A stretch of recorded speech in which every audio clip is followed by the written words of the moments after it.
Gamma recap में आज हम कोल्ड परसूट की बात करेंगे, जिसके लीड रोल में है लियाम नीसन। और ये कैसे बाप की कहानी है जिसकी जिंदगी अपने बेटे के कत्ल के बाद मुकम्मल तौर पर चेंज हो गई। फिल्म की कहानी नेल्सन शुरू होती है, जो कि एक स्नोप्लोवर का ड्राइवर है। शाम को नेल्सन अपने बेटे काइल के साथ घर आता है। इसके बाद नेल्सन अपनी बीवी ग्रेस के साथ एक तकरीब में जाता है, जहाँ उसे सिटीजन ऑफ द ईयर का अवार्ड मिलता है। नेल्सन का बेटा काइल एयरपोर्ट पर लोडर का काम करता था और अपनी ड्यूटी खत्म करने के बाद जब काइल घर वापस जाने की तैयारी कर रहा था तो उसे जबरदस्ती अगवा कर लिया गया और अगवा करते हुए दोनों किडनैपर्स ने काइल को हेरोइन का ओवरडोज कर दिया। यही पता चलता है कि काइल के साथ एक दूसरे आदमी को भी अगवा किया गया था, जो कि कार से उतरकर भाग जाने में कामयाब हो गया। इसके बाद एक ड्रग लॉर्ड वाइकिंग नजर आता है, जो अपने बेटे से बात कर रहा था और रायन के चेहरे पर जख्मों के निशान थे, जिससे वाइकिंग को अंदाजा हुआ कि रायन को स्कूल में किसी ने बुली किया है। और वाइकिंग अपने बेटे को उन लड़कों को मारने के लिए कहता है जिन्होंने उसे बुली किया है। इसके बाद काइल अपने किडनैपर्स के साथ नजर आता है और किडनैपर्स का नाम पीडो और लिम्बो है। असल में हेरोइन ओवरडोज होने की वजह से काइल की मौत हो चुकी थी, लेकिन पीडो और लिम्बो उसे एक जगह ऐसा बिठा देते हैं जैसे कि वो अभी भी जिंदा है। इसके बाद नेल्सन को अपने बेटे की मौत का पता चलता है और वहाँ मौजूद डिटेक्टिव उन्हें बताता है कि काइल हेरोइन ओवरडोज की वजह से मर गया है। लेकिन नेल्सन इस बात पर यकीन करने से इनकार कर देता है, क्योंकि नेल्सन जानता था कि उसका बेटा ड्रग्स नहीं लेता, लेकिन कोई भी उसकी बात का यकीन नहीं करता। और वापसी पर ग्रेस और उसकी दरमियान काफी लफ्जी जंग होती है और ग्रेस नेल्सन को छोड़ देती है। इसके बाद काइल का फ्यूनरल दिखाया जाता है, लेकिन फ्यूनरल के दौरान भी देखा जा सकता है कि काइल इस बात पर यकीन नहीं करता कि उसका बेटा ड्रग की वजह से मरा है। इसलिए वो घर वापस जाता है और अपनी शॉटगन निकालता है। नेल्सन अपने बेटे की मौत के बाद बहुत दुखी था और वो सुसाइड करना चाहता था, लेकिन इससे पहले कि वो सुसाइड करता वहाँ एक लड़का आया और ये वही लड़का था जिसे काइल के साथ अगवा किया गया था और वो बचकर भाग जाने में कामयाब हो गया था। डांटे नेल्सन को बताता है कि काइल को गलत मारा गया है और उसने कोई हेरोइन नहीं ली, बल्कि उसे कत्ल किया गया है। इसके बाद नेल्सन के पूछने पर डांटे बताता है कि ये सब कुछ पीडो ने किया है। और इसके बाद लियाम नीसन यानी नेल्सन अपने असली रूप यानी एक एक्शन हीरो के तौर पर नजर आता है और नेल्सन अपने बेटे के इंतकाम लेने के लिए नाइट क्लब पहुंचता है, जहां स्पीडो मौजूद था। और आखिरकार मौका पाकर वो स्पीडो को अच्छी तरह मार लगाता है और इतने तशद्दुद के बाद स्पीडो से बताता है कि ये सब तो वो लिम्बो के कहने पर कर रहा था। और स्पीडो से ये तमाम मालूमात लेने के बाद नेल्सन उसे कत्ल कर देता है और उसकी लाश एक गहरी खाई में फेंक देता है। दूसरी तरफ वाइकिंग को भी स्पीडो के गायब होने की खबर पहुंच जाती है। इसके बाद दो पुलिसमैन गिब और किम नजर आते हैं और किम बहुत एंथुसियास्टिक पुलिस वुमेन है। दूसरी तरफ नेल्सन अपनी शॉटगन की नाली को काट लेता है ताकि वो उसकी जैकेट में फिट आ सके। और आखिरकार नेल्सन लिम्बो तक पहुंचने में कामयाब हो जाता है और उस पर तशद्दुद के बाद अपने बेटे के कत्ल की वजह पूछता है, जिस पर लिम्बो एक दूसरे क्रिमिनल सेंटा का नाम लेता है कि ये सब उसने सेंटा के कहने पर किया और सेंटा भी असल में एयरपोर्ट पर ही काम किया करता था। और इसके बाद नेल्सन लिम्बो को भी कत्ल कर देता है और उसकी लाश भी उसी खाई में फेंक देता है। इसके बाद सीन एक दफा फिर वाइकिंग पर शिफ्ट होता है, जिसे उसकी बीवी आया मिलने आई है। असल में वाइकिंग और आया के दौरान अपने बेटे की कस्टडी के लिए केस चल रहा है और आया के जाने के बाद वाइकिंग को पता चलता है कि स्पीडो की तरह लिम्बो भी गायब है। दूसरी तरफ नेल्सन अब सेंटा के पीछे था और आखिरकार वो अपने स्नोप्लोअर की मदद से सेंटा का रास्ता रोक लेने में कामयाब हो जाता है। इसके बाद नेल्सन सेंटा पर भी खूब तशद्दुद करता है, लेकिन सेंटा इतने तशद्दुद के बावजूद नेल्सन को कुछ भी बताने से इनकार कर देता है और आखिरकार नेल्सन सेंटा को भी मार डालता है और उसकी लाश भी उसी खाई में फेंक देता है। इसके बाद नेल्सन अपने भाई ब्रॉक से मिलने जाता है। ब्रॉक भी एक जमाने में एक क्रिमिनल था और नेल्सन इसीलिए ब्रॉक से मिलने आया था कि शायद ब्रॉक की मदद से वो उन क्रिमिनल्स के लॉर्ड तक पहुंच सके। और ब्रॉक नेल्सन को बताता है कि काइल और डांटे ने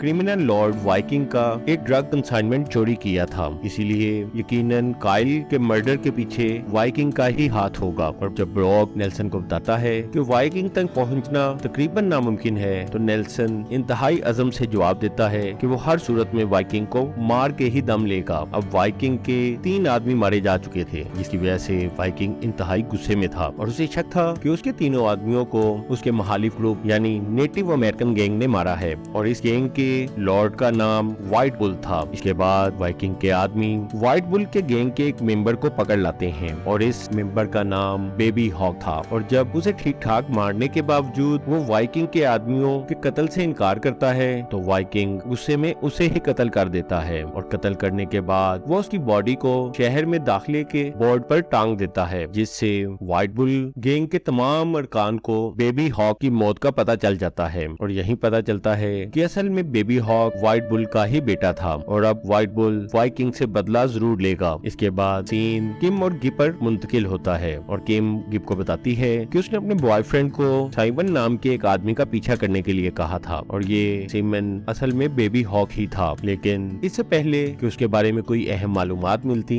बेबी हॉक यानी सीमन मारा गया था और यकीनन उसे वाइकिंग ने ही कत्ल किया है और इस कत्ल की वजह से जल्द ही यहाँ गैंग वार शुरू होने वाला है। दूसरी तरफ ब्रॉक नेल्सन को मशवरा देता है कि वाइकिंग को खुद मारने की बजाय वो किसी हिटमैन की हिदमात हासिल करे। इसके बाद ब्रॉक एस्किमो नाम के एक हिटमैन का बंदोबस्त करता है और एस्किमो के आने के बाद नेल्सन एस्किमो से मिलता है और उसे वाइकिंग को मारने के लिए आधी रकम एडवांस के तौर पर देता है। लेकिन एस्किमो नेल्सन पर एतबार करने के लिए तैयार नहीं था। उसे लगता था कि नेल्सन एक पुलिसमैन है जो उसे पकड़ने के लिए आया है, जिस पर नेल्सन ने बकाया तमाम रकम भी एस्किमो के हवाले कर दी। लेकिन एस्किमो तमाम रकम ले जाने के बाद वाइकिंग से जा मिलता है। फिर वो वाइकिंग को बताता है कि किसी आदमी ने वाइकिंग को मारने के लिए उसे हायर किया है और जब वाइकिंग एस्किमो को कुछ पैसे देता है तो एस्किमो वाइकिंग को नेल्सन का सरनेम कॉक्समैन बता देता है। असल में कॉक्समैन वाइकिंग के बाप के लिए काम किया करता था और इसका जुर्म का नाम विंगमैन था। और ये मालूमात लेने के बाद वाइकिंग एस्किमो को भी मार डालता है क्योंकि उसे शक था कि अगर एस्किमो जिंदा रहा तो वो ये मालूमात पैसे के लिए किसी और को भी दे सकता है। दूसरी तरफ नेल्सन को टाइम लिमिट मुकम्मल होने के बावजूद एस्किमो की तरफ से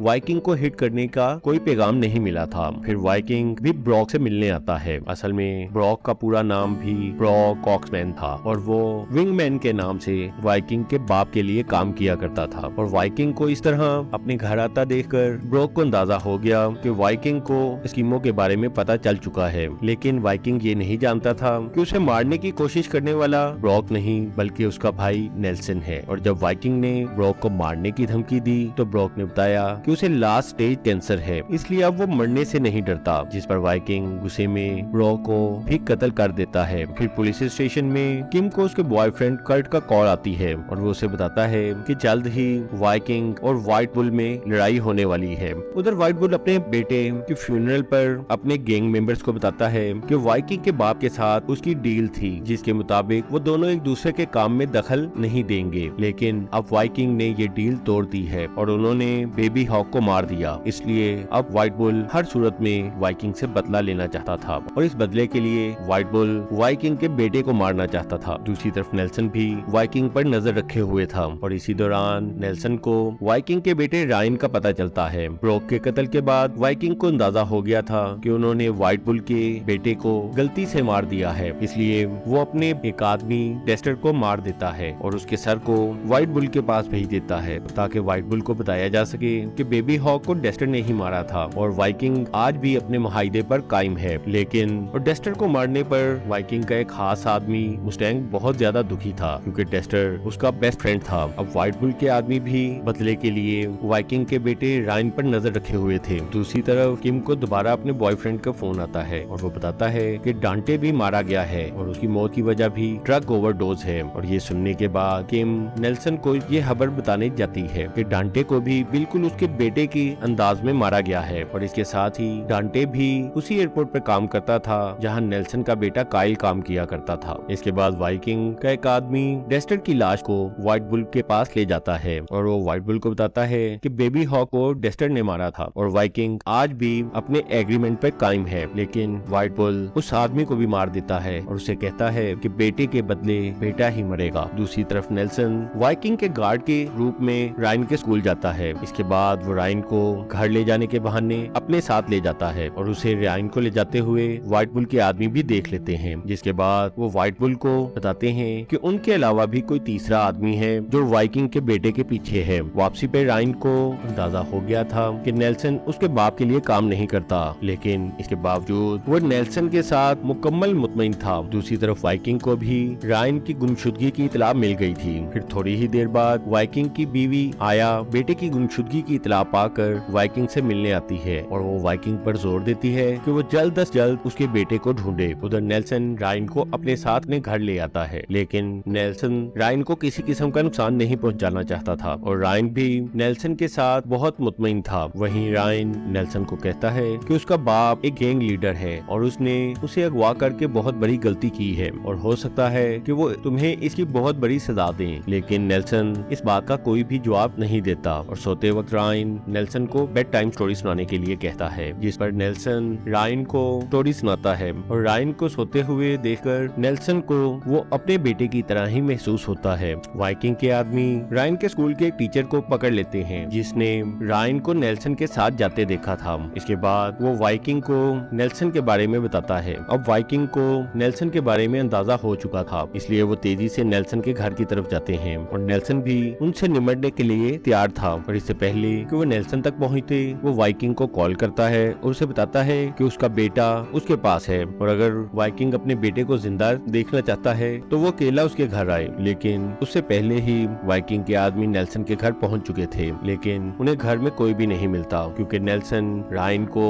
अपने साथ लो ब्लोअर पर ले गया था और आखिरकार नेल्सन रायन को अपने गैराज में छुपा देता है। दूसरी तरफ मुस्टैंग, जो अपने दोस्त डेक्टर के कत्ल की वजह से वाइकिंग से नाराज था, वो वाइकिंग की लोकेशन व्हाइट बुल के आदमियों को बता देता है। घर के बाद वाइकिंग नेल्सन के गैराज तक पहुंच जाता है और इससे पहले कि नेल्सन वाइकिंग को शूट कर देता, वाइकिंग का एक आदमी गन पॉइंट पर नेल्सन को बाहर आने के लिए कहता है। फिर वाइकिंग नेल्सन से रायन के बारे में पूछता है, लेकिन उसी वक्त वहाँ व्हाइट बुल के आदमी भी पहुंच जाते हैं और वहाँ गैंग वार शुरू हो जाती है। और इस मौके से फायदा उठाते हुए नेल्सन अपनी एक क्रेन पर चढ़ने में कामयाब हो जाता है। गैंग वार में दोनों तरफ का भारी नुकसान हुआ था, लेकिन वाइकिंग अभी भी जिंदा था और जो ही वाइकिंग वहाँ से भागने के लिए अपनी गाड़ी में बैठता है तो नेल्सन अपनी क्रेन की मदद से एक दरख्त उठाकर उसकी गाड़ी पे दे मारता है। उसी वक्त व्हाइट बुल वाइकिंग को शूट करके कत्ल कर देता है। इस तरह नेल्सन का इंतकाम पूरा हो गया और इसके साथ ही व्हाइट बुल का इंतकाम भी मुकम्मल हो चुका था। और आखिरी सीन में नेल्सन और व्हाइट बुल दोनों स्नो ब्लोअर पर इकट्ठे जा रहे थे क्योंकि उन दोनों ने